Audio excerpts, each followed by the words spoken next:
허락하시고 가정의 달을 맞이한 우리 모든 가정 위에 구원의 은총을 베푸실 뿐만 아니라 하나님께서 언약하신 모든 복을 자손천대까지 허락하실 줄로 믿습니다. 사람은 감정을 가지고 있기 때문에 마음속에 감정이 차오르면 이것을 표현하게 됩니다.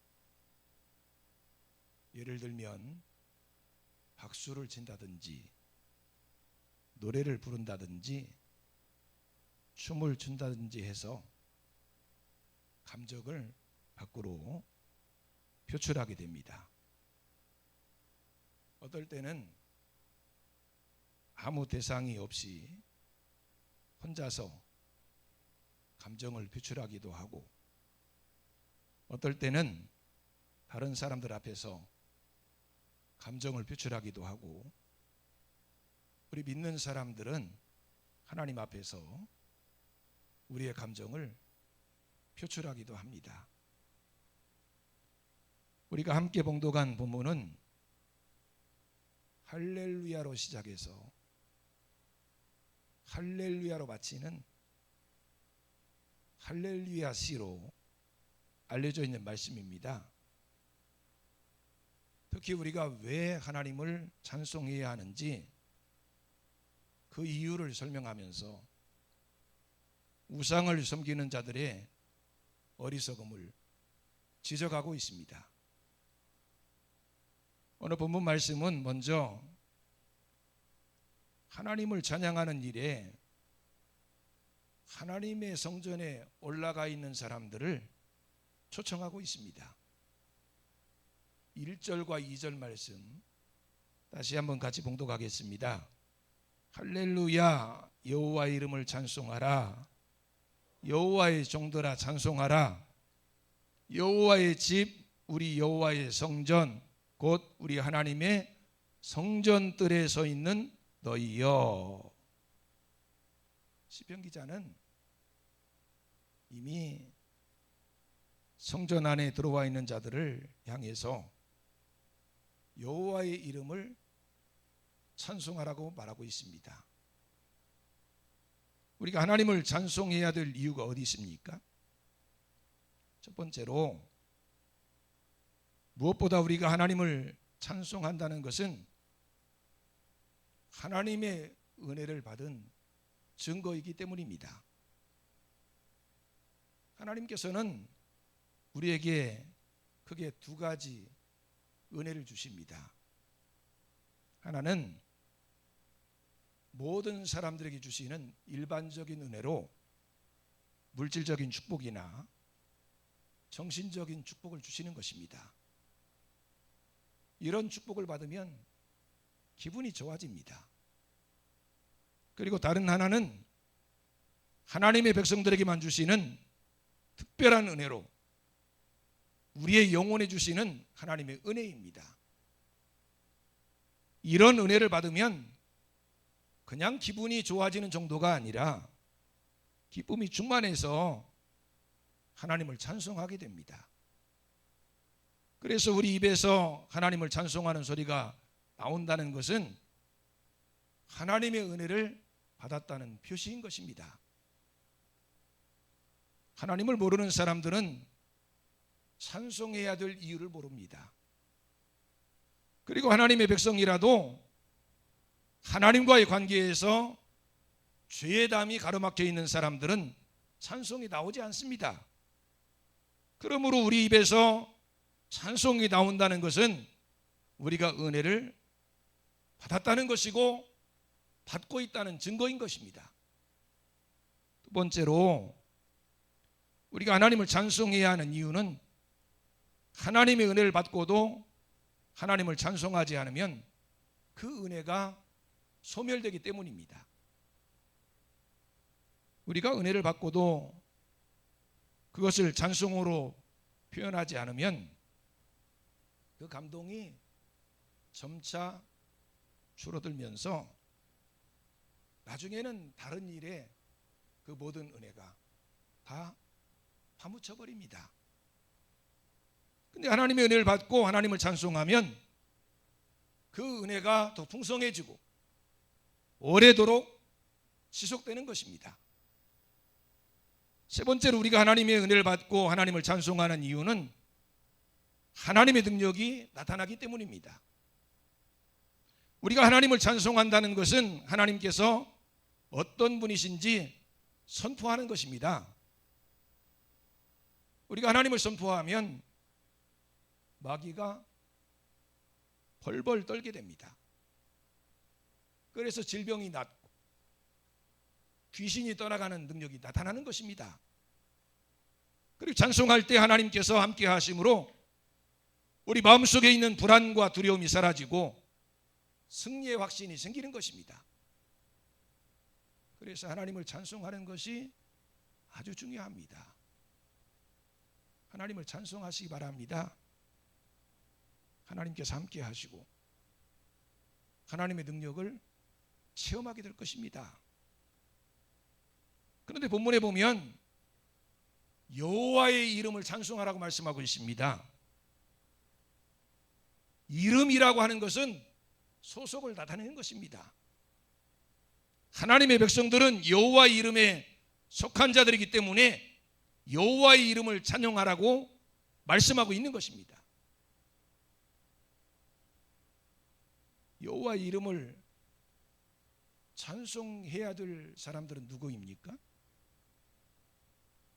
여호와의 집에 서 있는 자들입니다. 여러분, 우리가 왜 지금 이 예배당에 와서 앉아 있습니까? 하나님을 찬송하기 위해서 여기 와 있는 거예요. 여호와의 집에 서 있는 자, 하나님께 예비하는 자, 하나님께 예비하는 자들이 하나님께 찬양해야 하는 이유는 끝까지 하나님을 섬길 수 있다는 것이 얼마나 큰 축복인지 알기 때문입니다. 본문 마지막 정도에 보면 놀랍게도 이스라엘 백성들 가운데서도 똑똑하고 유능하고 아주 지혜롭다고 생각하는 사람들이 여호와의 이름을 부르지 않고 자꾸 이방신의 이름을 부르며 우상에게 절하는 사람들이 있었습니다. 그들은 여호와만 섬기는 그 신앙이 편협하다고 생각했어요. 여러분이 밖에 나가서 예수님 믿어야 구원받습니다. 예수님에게만 구원이 있습니다. 그러면 사람들이 복음 전하는 그 사람을 향해서 뭐라고 말합니까? 편협한 사람이라고 말합니다. 어떻게 내가 믿는 하나님만 참 하나님이시고 그 예수님만 구원이 있냐고 따집니다. 다른 종교를 인정하는 것이 넓은 마음이라고 말하고 그래야 큰 사람이라고 말합니다. 그래서 결국 하나님도 섬기고 우상도 섬기는 어처구니 없는 일이 발생한 거예요. 여러분, 이 세상의 참신은 오직 하나님뿐이라는 사실을 믿으시기 바랍니다. 그래서 그 하나님을 붙들고 섬기고 있는 사람들이 하나님을 찬양하는 거예요. 우리가 찬송해야 될 하나님은 어떤 분이십니까? 첫 번째로 하나님 자체가 선하시며 아름다우신 분이십니다. 3절 말씀을 같이 한번 봉독하겠습니다. 여호와를 찬송하라. 여호와는 선하시며 그 이름이 아름다우니 그의 이름을 찬양하라. 두 번째로 우리를 자기의 특별한 소유로 택하신 분이십니다. 4절 말씀을 같이 봉독하겠습니다. 여호와께서 자기를 위하여 야곱 곧 이스라엘을 자기의 특별한 소유로 택하셨음이로다. 세 번째로, 하나님 자체가 위대하시며 모든 신들보다 위대하신 분이십니다. 5절 말씀 같이 봉독하겠습니다. 내가 알거니와 여호와께서는 위대하시며 우리 주는 모든 신들보다 위대하시도다. 본문에 그 하나님께서 행하신 일들을 크게 세 가지로 말씀하고 있습니다. 첫 번째로 온 세상을 창조하셨습니다. 6절과 7절 말씀 다시 한번 봉독하겠습니다.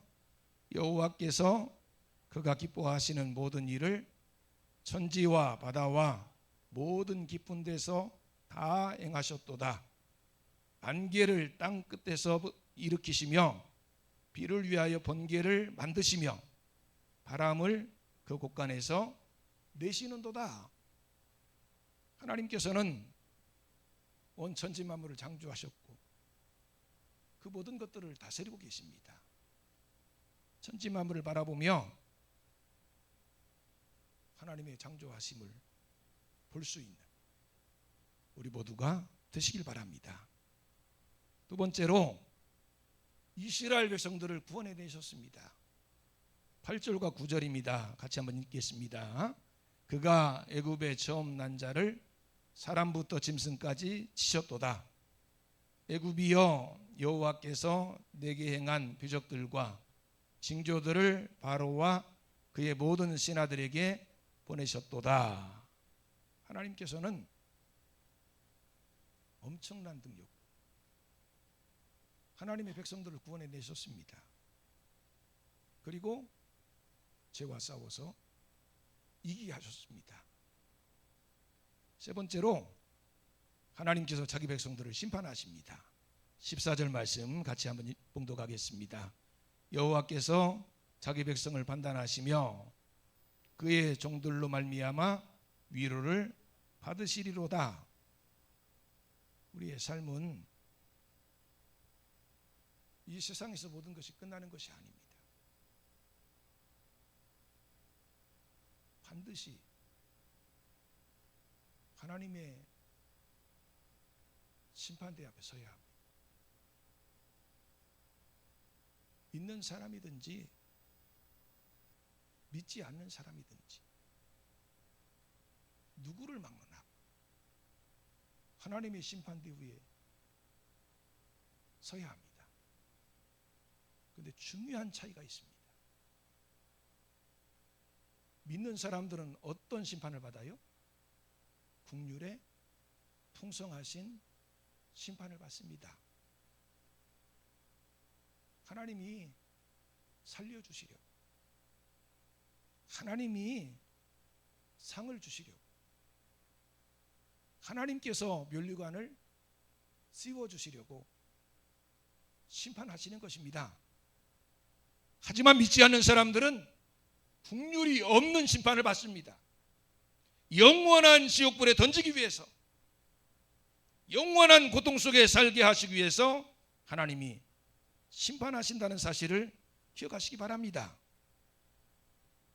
우리는 우리가 살아온 모든 삶에 대해서 하나님 앞에서 반드시 결산할 때가 옵니다. 하나님이 우리에게도 율법이라고 하는 잣대를 들이대시면서 우리를 심판하신다면 우리도 살아남을 사람들이 하나도 없을 것입니다. 하지만 사랑으로, 은혜로, 긍휼로 심판하시기 때문에 우리는 살아나게 될 것이고 하나님 나라를 차지하게 될 것입니다. 이 세상에는 하나님께서 이토록 놀랍도록 아름다우시고 자비로우심에도 불구하고 하나님을 섬기지 않고 우상을 따라가는 사람들이 많이 있습니다. 특히 하나님을 믿는다고 하는 사람들 중에도 그런 사람들이 있다는 것입니다. 하지만 하나님께서는 아주 분명하게 말씀하십니다. 15절 말씀부터 18절 말씀 우리 같이 한번 다시 봉독하겠습니다. 열국의 우상은 은금이요 사람의 손으로 만든 것이라 입이 있어도 말하지 못하며 눈이 있어도 보지 못하며 귀가 있어도 듣지 못하며 그들의 입에는 아무 호흡도 없나니 그것을 만든 자와 그것을 의지하는 자가 다 그것과 같으리로다. 우상은 은금으로 만들어진 수국물이기 때문에 모양만 하고 있을 뿐 실제로 말을 하거나 듣거나 볼 수가 없습니다. 단지 사람들이 스스로 생각하기를 그 눈이 본다고 상상하고 그 귀로 듣는다고 상상할 뿐입니다. 그러고는 자기가 받아들이기 편한 대로 모든 결과를 지어내는 것입니다. 근데 문제는 사람들이 하나님을 더 큰 상상의 산물이라고 주장한다는 거예요. 하나님은 보이지 않으시기 때문에 보이지 않는 것을 믿는 것이 황당하다고 생각하는 것입니다. 사실 눈에도 보이지 않는 하나님을 믿는다는 것이 참으로 어려운 일일 수 있습니다. 그리고 자신이 가지고 있는 신앙을 보여주거나 증명해 줄 방법도 별로 없습니다. 그래서 믿음 생활이 힘든 것입니다. 하지만 하나님은 살아계시고 우리 자신이나 이 세상에 존재하는 모든 것들을 보면 하나님께서 존재하시고 살아계심을 분명하게 느낄 수 있습니다. 이런 믿는 사람들 뿐만이 아니에요. 믿지 않는 사람들도요, 평소에는 하나님을 인정하지 않고 있다가도 어떤 상황이 벌어지면 하나님이 계실 것이라고 추측을 합니다. 그리고 스스로 고백하는 사람들도 있습니다. 다만 하나님을 섬기지 않을 뿐입니다. 사람들이 우상을 섬기는 것은 하나님을 생각하지 않고 살겠다는 것입니다. 그리고 우상은 절대로 사람들의 죄나 잘못을 지적하거나 책망하지 않습니다. 그러니 전혀 부담을 느낄 필요도 없고 마음대로 자기 욕심대로 욕심부리며 사는 것입니다. 그런데 중요한 것은 우상을 섬기는 그 사람들이 누구를 닮는다고요? 이 말씀 꼭 여러분 마음에 두시기 바랍니다.